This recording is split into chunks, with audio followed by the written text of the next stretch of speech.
और चलिए अब आगे बढ़ते हैं। बात सीधे तौर पर करेंगे महाराष्ट्र विधानसभा चुनाव से जुड़ी हुई, क्योंकि महाराष्ट्र विधानसभा चुनाव की तारीखें जैसे जैसे नजदीक आ रही है, यानी कि 20 नवंबर की तारीख जैसे जैसे नजदीक आ रही है, बीजेपी विपक्ष को घेरने का, उस पर कटाक्ष करने का कोई मौका नहीं छोड़ रही है। यही एक बड़ी वजह कि जेपी नड्डा जब रैली करने के लिए पहुंचते हैं तो किस तरीके से वो विपक्ष पर कटाक्ष करते हैं और एंटीबायोटिक तक देने की विपक्ष को सलाह दे देते हैं। ये जरा इस रिपोर्ट के जरिए देखिए।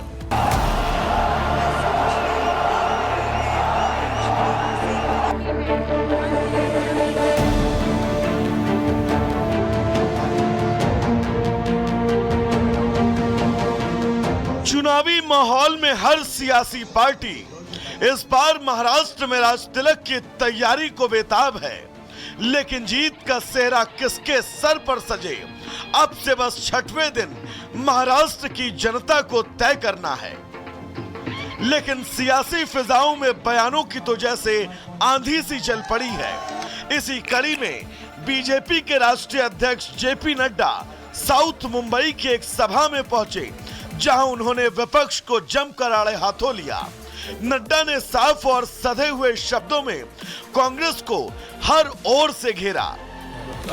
नड्डा ने यह तक कह दिया कि स्वस्थ राष्ट्र के लिए समय समय पर स्वस्थ एंटीबायोटिक की जरूरत होती है और आपको 20 नवंबर को एंटीबायोटिक देना ही होगा। Divide and rule, vote bank politics, appeasement, Navi Mumbai को मुंबई से लड़ाओ, इधर वाले को उधर से लड़ाओ, समुद्र के इस साइड के लोगों को उधर से लड़ाओ, नदी के इस पार से उस पार के लोगों को लड़ाओ, हर चीज में विभाजित करना, यह एक उद्देश्य था। और एक तरीके से भाई भतीजावाद, भ्रष्टाचार, वंशवाद, ये पॉलिटिक्स के रूल ऑफ द गेम थे, यही गेम के रास्ते थे। लेकिन प्रधानमंत्री मोदी जी के बाद उन्होंने सारे सिस्टम को चैलेंज किया और आज पॉलिटिक्स ऑफ डेवलपमेंट हो गया। जेपी नड्डा यही नहीं रुके, उन्होंने आगे कहा, हाल ही में प्रधानमंत्री के नेतृत्व में केंद्रीय कैबिनेट ने मराठी को अभिजात भाषा का दर्जा दे दिया। ये बहुत दूरगामी प्रभाव छोड़ने वाला फैसला है, इसके लिए आप सभी को बहुत बहुत बधाई। अभी से कुछ दिन पहले जिस कैबिनेट का मैं भी सदस्य हूं, प्रधानमंत्री मोदी जी के नेतृत्व में मराठी को क्लासिकल लैंग्वेज घोषित किया गया।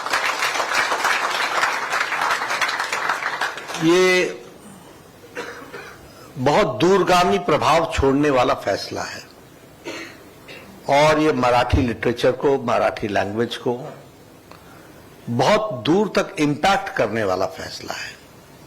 और इसलिए जब मैं यहां पर आया हूं तो आप सबको इसके लिए बधाई भी देता हूं। नड्डा ने मंच से न सिर्फ विपक्ष को एंटीबायोटिक देने की बात कही, बल्कि केंद्र और राज्य सरकार की तमाम लोक लुभावन योजनाओं का भी जिक्र किया। इसमें भी हम भेदभाव नहीं करते, सबका साथ, सबका विकास, सबका विश्वास। मोदी जी की कोई भी स्कीम किसी भी विशेष के लिए नहीं है, सबके लिए है और सबको आगे बढ़ाने के लिए। और I am happy to share with you that the International Monetary Fund now says the extreme poverty in India has been reduced by less than 1%. And 25 crore people are elevated from the BPL level. वो BPL के level से ऊपर उठ चुके हैं, गरीबी की रेखा से ऊपर उठ चुके हैं और संख्या है 25 करोड़। नड्डा कांग्रेस समेत महाविकास अघाड़ी पर जमकर बरसे, लेकिन नड्डा ने विपक्ष को लेकर जिस एंटीबायोटिक की बात की है, वो अब जनता विपक्ष को देती है या फिर नहीं, इसके लिए महाराष्ट्र के चुनावों के नतीजों का इंतजार करना होगा। Bureau report, Republic Bharat. और चलिए बात कर लेते हैं महाराष्ट्र विधानसभा चुनाव को लेकर के, जिसमें एक बड़ा दावा किया जा रहा है और ये बड़ा सवाल खड़ा हो रहा है कि क्या मुस्लिम वोट जो है बीजेपी के खिलाफ हो गया है? क्या मुस्लिम इस पड़ाव पर आ गए हैं कि वो खुलकर ये कह रहे हैं कि किसी को भी वोट डाल देंगे लेकिन बीजेपी को नहीं? मोनिका, बिल्कुल, और ऐसा क्यों कहा जा रहा है वो भी आपको बता देते हैं। उलेमा बोर्ड की 17 शर्तों के बाद कई ऐसे मुस्लिम बोर्ड्स हैं जिन्होंने साफ सीधे तौर पर यह दर्शा दिया है, ये कह दिया है कि हम किसी भी पार्टी को वोट दे देंगे लेकिन बीजेपी को वोट नहीं देंगे। यही एक बड़ी वजह है कि सवाल यहां पर यह खड़ा हो गया है कि क्या मुस्लिम गुट एकजुट होकर इस पड़ाव पर आ पहुंचा है कि बस बीजेपी का विरोध करना है, बीजेपी को वोट नहीं देना, इसके अलावा कोई भी पार्टी हो, कैसी भी पार्टी हो, हमें चलेगी।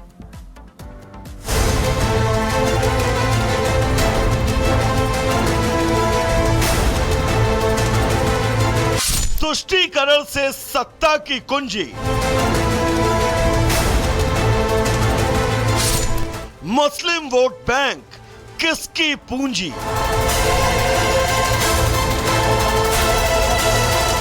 महाराष्ट्र में मुस्लिम वोट बैंक को लेकर एक बार फिर सियासी पारा हाई है।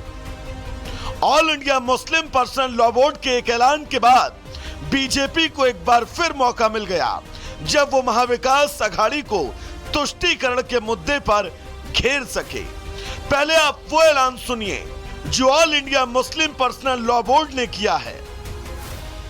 महाविकास अघाड़ी के अलावा हमने चंद सीटों पर दूसरी पार्टियों के कैंडिडेट्स की भी तायीद करने का फैसला किया है।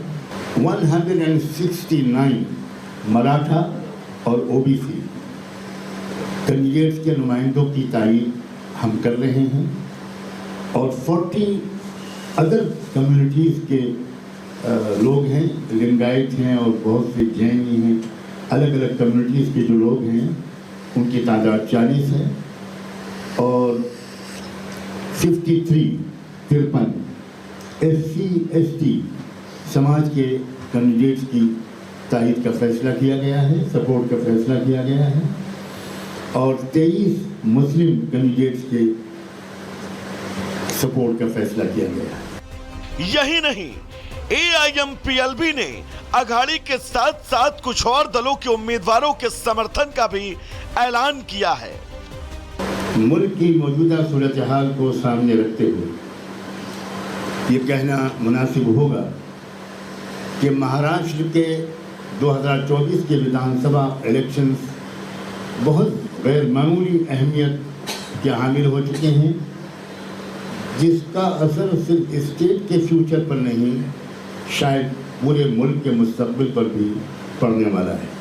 अपनी टीमों को महाराष्ट्र की मुख्तलिफ कॉन्स्टिट्यूंसी में भेजकर और बहुत गहरे गौर व खौज के बाद मुल्क की सालमियत, इत्तेहाद, एक एक सीट का गहराई से जायजा लेने के बाद हम इस फैसले पर पहुंचे हैं कि महाविकास अघाड़ी की 269 सीटों पर तायीद की जाए। मुस्लिम पर्सनल लॉ बोर्ड के इस ऐलान के बाद महाराष्ट्र में उठ रहा तुष्टीकरण का मुद्दा और भड़क गया। बीजेपी शुरुआत से ही वोट जिहाद और मुस्लिम वोट बैंक को लेकर अघाड़ी को निशाने पर ले रही है।